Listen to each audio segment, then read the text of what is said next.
Welcome to தாய் தமிழ் கதைகள் channel. புத்தகம் வாசித்தல் ஒரு நல்ல பழக்கம். இந்த சேனலில் புத்தகத்தில் இருக்கின்ற மாதிரியே பகிர்ந்திருக்கிறோம். கேளுங்க, லைக் அண்ட் சப்ஸ்கிரைப் பண்ணி எங்களுக்கு உங்களோட ஆதரவு கொடுங்க. அத்தியாயம் 4. கடம்பூர் மாளிகை. இத்தனை நேரம் இளைப்பாறியிருந்த வல்லவரையனுடைய குதிரை இப்போது நல்ல சுறுசுறுப்பை பெற்றிருந்தது. ஒரு நாழிகை நேரத்தில் கடம்பூர் சம்புவரையர் மாளிகை வாசலை அடைந்துவிட்டது. அந்த காலத்துச் சோழ நாட்டுப் பெருங்குடித் தலைவர்களில் செங்கண்ணர் சம்புவரையர் ஒருவர். அவருடைய மாளிகையின் வாசல் ஒரு பெரிய நகரத்தின் கோட்டை வாசலைப் போல் இருந்தது. வாசலுக்கு இருபுறத்திலும் எழுந்த நெடுஞ்சுவர்கள் கோட்டை சுவர்களைப் போலவே வளைந்து சென்றன. கோட்டை வாசலில் யானைகளும் குதிரைகளும் ரிஷபங்களும் அந்த மிருகங்களையெல்லாம் பிடித்துக் கட்டுவோரும் தீனி வைப்போரும் தண்ணீர் காட்டுவோரும் ஆங்காங்கு தீவர்த்தி தூக்கி பிடித்து வெளிச்சம் போடுவோரும் தீவர்த்திகளுக்கு எண்ணெய் விடுவோருமாக ஒரே கோலாகலமாயிருந்தது.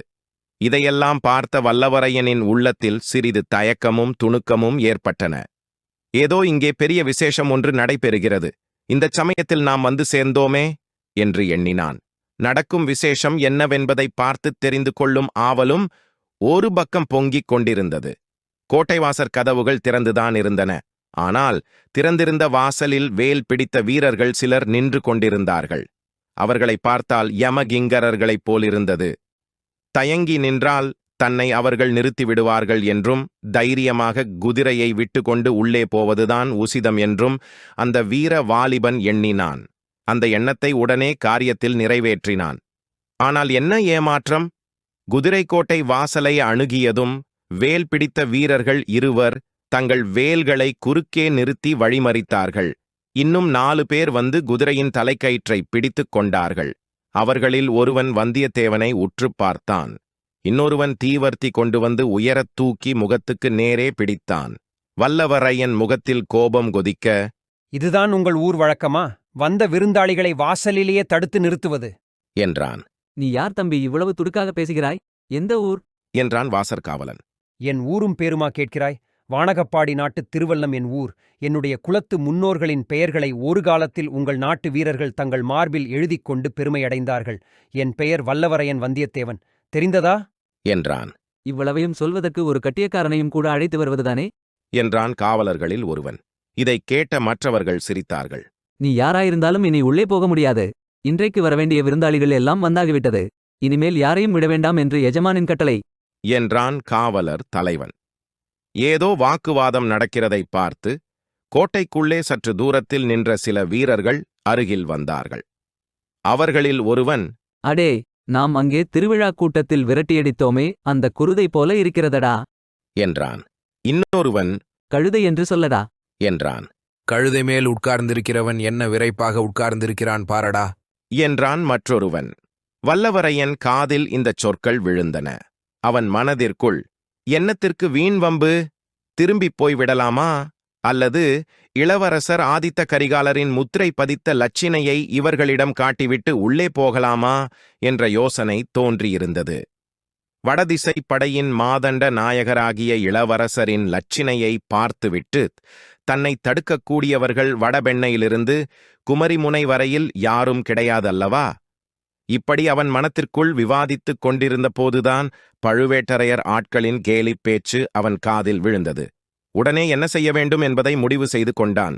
குதிரையை விடுங்கள், திரும்பிப் போகிறேன் என்றான். தடுத்த வீரர்கள் குதிரையின் முகக்கயிற்றை விட்டார்கள். குதிரையின் அடிவயிற்றில் வந்தியத்தேவன் தன் 2 கால்களினாலும் ஒரு அழுத்து அழுத்தினான். அதே நேரத்தில் உடைவாளை உறையிலிருந்து உருவி எடுத்தான். மின்னல் ஒளியுடன் கண்ணை பறித்த அந்த வாள் சுழன்ற வேகத்தினால் அவனுடைய கையில் திருமாலின் சக்கராயுதத்தை வைத்துக்கொண்டு சுழற்றுவது போல் தோன்றியது. குதிரை முன்னோக்கி கோட்டைக்குள்ளே பாய்ந்து சென்றது. வழியிலிருந்த வீரர்கள் திடீர் திடீரென்று கீழே விழுந்தார்கள். வேல்கள் சடசடவென்று அடித்துக்கொண்டு விழுந்தன. வம்பு பேசிய பழுவூர் வீரர்களின் பேரில் குதிரை பாய்ந்தது. இந்த மின்னல் தாக்குதலைச் சிறிதும் எதிர்பாராத வீரர்கள் நாற்புறமும் சிதறிச் சென்றார்கள். இதற்குள் வேறு பல காரியங்கள் நிகழ்ந்துவிட்டன. கோட்டை கதவுகள் தடால் தடால் என்று சாத்தப்பட்டன. பிடி பிடி என்ற கூக்குரல்கள் எழுந்தன. வேல்களும் வாள்களும் உராய்ந்து கிலாங் கிலாங் என்று ஒலித்தன. திடீரென்று அபாயம் அறிவிக்கும் முரசு டடம் டடம் என்று முழங்கிற்று. வந்தியத்தேவன் குதிரையைச் சுற்றிலும் வீரர்கள் வந்து சூழ்ந்து கொண்டார்கள். 20, 30, 50 பேருக்கு மேலேயே இருக்கும். குதிரையின் மேலிருந்த வந்தியத்தேவன் பாய்ந்து தரையில் குதித்தான். கையிலிருந்த வாளைச் சுழற்றிக் கொண்டே, கந்தமாறா, கந்தமாறா, உன் ஆட்கள் என்னை கொல்லுகிறார்கள் என்று கத்தினான். இதைக் கேட்டதும் அவனை சூழ்ந்திருந்த வீரர்கள் திடுக்கிட்டுச் சிறிது தயங்கி விலகி நின்றார்கள். அச்சமயம் மாளிகையின் மேல் மாட முகப்பிலிருந்து, அங்கே என்ன கூச்சல்? நிறுத்துங்கள் என்ற ஒரு இடி முழக்கக் குரல் கேட்டது. அந்தக் குரல் கேட்ட இடத்தில் 7-8 பேர் நின்று கீழே நடப்பதை பார்த்துக் கொண்டிருந்தனர். எஜமான், யாரோ ஒரு ஆள் காவலை மீறி புகுந்து விட்டான். சின்ன எஜமான் பெயரை சொல்லிக் கூவுகிறான் என்று கீழே இருந்த ஒருவன் சொன்னான். கந்தமாறா, நீ போய் கலவரம் என்னவென்று பார். இவ்விதம் மேல் மாடத்திலிருந்து அதே இடிமுழக்கக் குரல் சொல்லிற்று.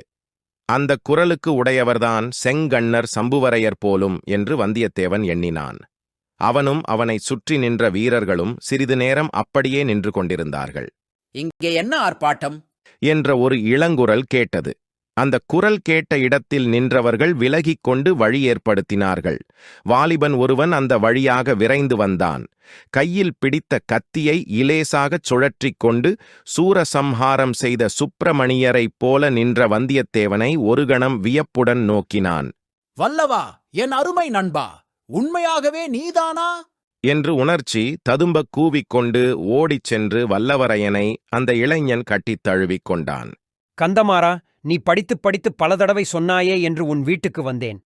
வந்த இடத்தில் எனக்கு இத்தகைய வீர வரவேற்பு கிடைத்தது என்று வந்தியத்தேவன் தன்னைச் சுற்றி நின்றவர்களைச் சுட்டிக்காட்டினான். அவர்களைப் பார்த்து, சி முட்டாள்களே, போங்களடா, உங்கள் அறிவு உலக்கை கொழுந்துதான் என்றான் கந்தமாறன். கந்தமாறன் வந்தியத்தேவனின் கையை பிடித்து பரபரவென்று இழுத்துக் கொண்டு போனான். அவனுடைய கால்கள் தரையில் நில்லாமல் குதித்துக் கொண்டே இருந்தன.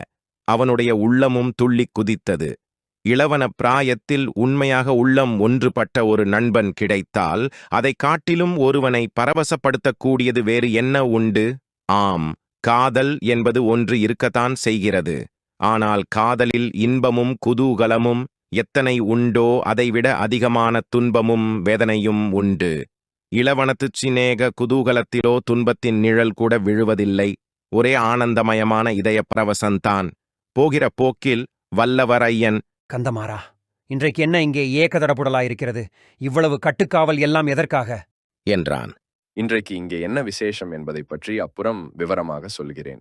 நீயும் நானும் பெண்ணை ஆற்றங்கரை பாசறையில் தங்கியிருந்தபோது பழுவேட்டரையரை பார்க்க வேண்டும், மழவரையரை பார்க்க வேண்டும், அவரை பார்க்க வேண்டும், இவரை பார்க்க வேண்டும் என்று சொல்வாயே, அந்த அவர், இவர், சுவர் எல்லோரையும் இன்றைக்கு இங்கேயே நீ பார்த்து விடலாம் என்றான் கந்தமாறன். பிறகு விருந்தாளிகள் அமர்ந்திருந்த மாளிகை மேல் மாடத்துக்கு வல்லவரையனை கந்தமாறன் அழைத்துச் சென்றான். முதலில் தன் தந்தையாகிய சம்புவரையரிடம் கொண்டு போய் நிறுத்தி, அப்பா, என் தோழன் வானர் குலத்து வந்தியத்தேவனைப் பற்றி அடிக்கடி தங்களிடம் சொல்லிக் கொண்டிருப்பேனே, அவன் இவன்தான் என்றான். வந்தியத்தேவன் பெரியவரை கும்பிட்டு வணங்கினான். வரையர் அவ்வளவாக மகிழ்ச்சியடைந்ததாகத் தோன்றவில்லை. அப்படியா? கீழே அரண்மனை வாசலில் அவ்வளவு கலவரம் செய்தவன் இவன்தானா என்று கேட்டார். கலவரத்துக்கு காரணம் என் தோழன் அல்ல, வாசல் காப்பதற்கு நாம் அமர்த்தியிருக்கும் மூடர்கள். இருந்தாலும் இன்றைய தினம் பார்த்து, அதுவும் இருட்டி அரை ஜாமத்திற்குப் பிறகு, இவன் இவ்வளவு ஆர்ப்பாட்டத்துடன் வந்திருக்க வேண்டியதில்லை என்றார் சம்புவரையர். கந்தமாறவேளின் முகம் சுருங்கிற்று. மேலும் தந்தையுடன் வாதமிட அவன் விரும்பவில்லை. வந்தியத்தேவனை அப்பால் அழைத்துச் சென்றான். வந்திருந்த விருந்தாளிகளுக்கு மத்தியில் நடுநாயகமாக ஓர் உயர்ந்த பீடத்தில் அமர்ந்திருந்த பழுவேட்டரையரிடம் அழைத்துப் போய், மாமா, இவன் என் ஆருயிர் நண்பன் வந்தியத்தேவன், வானப் பேரரசர் குலத்தவன். இவனும் நானும் வடபெண்ணைக்கரை பாசறையில் எல்லைக் காவல் புரிந்து கொண்டிருந்தோம். அப்பொழுதெல்லாம் வீராதி வீரர் பெரிய பழுவேட்டரையரை பார்க்க வேண்டும் என்று ஓயாது சொல்லிக் கொண்டிருப்பான்.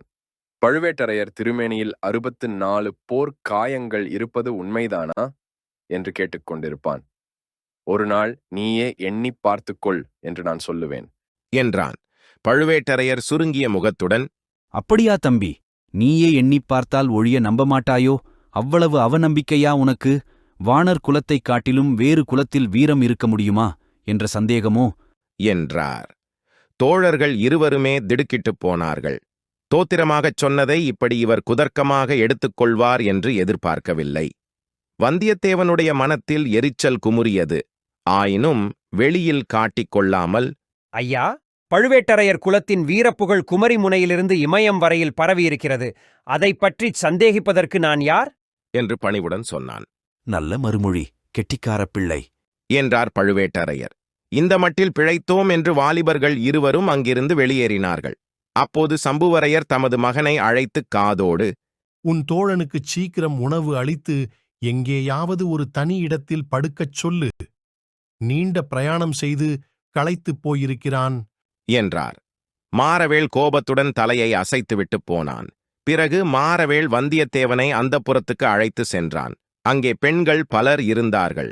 மாரவேளின் அன்னைக்கு வந்தியத்தேவன் நமஸ்காரம் செய்தான். அவளுக்கு பின்னால் கூச்சத்துடன் மறைந்திருக்கும் பெண்தான் கந்தமாறனின் சகோதரியாயிருக்க வேண்டும் என்று ஊகித்துக் கொண்டான். தங்கச்சியைப் பற்றி மாரவேள் பல தடவை சொன்னதில் ஏதேதோ கற்பனை செய்து கொண்டிருந்தான் வந்தியத்தேவன். இப்போது ஒருவாறு ஏமாற்றமே அடைந்தான். அந்தப் பெண்களின் கூட்டத்திலே பழுவேட்டரையருடன் பல்லக்கில் வந்த மாது யாராக இருக்கலாம் என்பதை அறிய வந்தியத்தேவனுடைய கண்கள் தேடி அலைந்தன. மீண்டும் சந்திப்போம். லைக் அண்ட் சப்ஸ்கிரைப் பண்ணி எங்களுக்கு ஆதரவு கொடுங்க. தேங்க்யூ.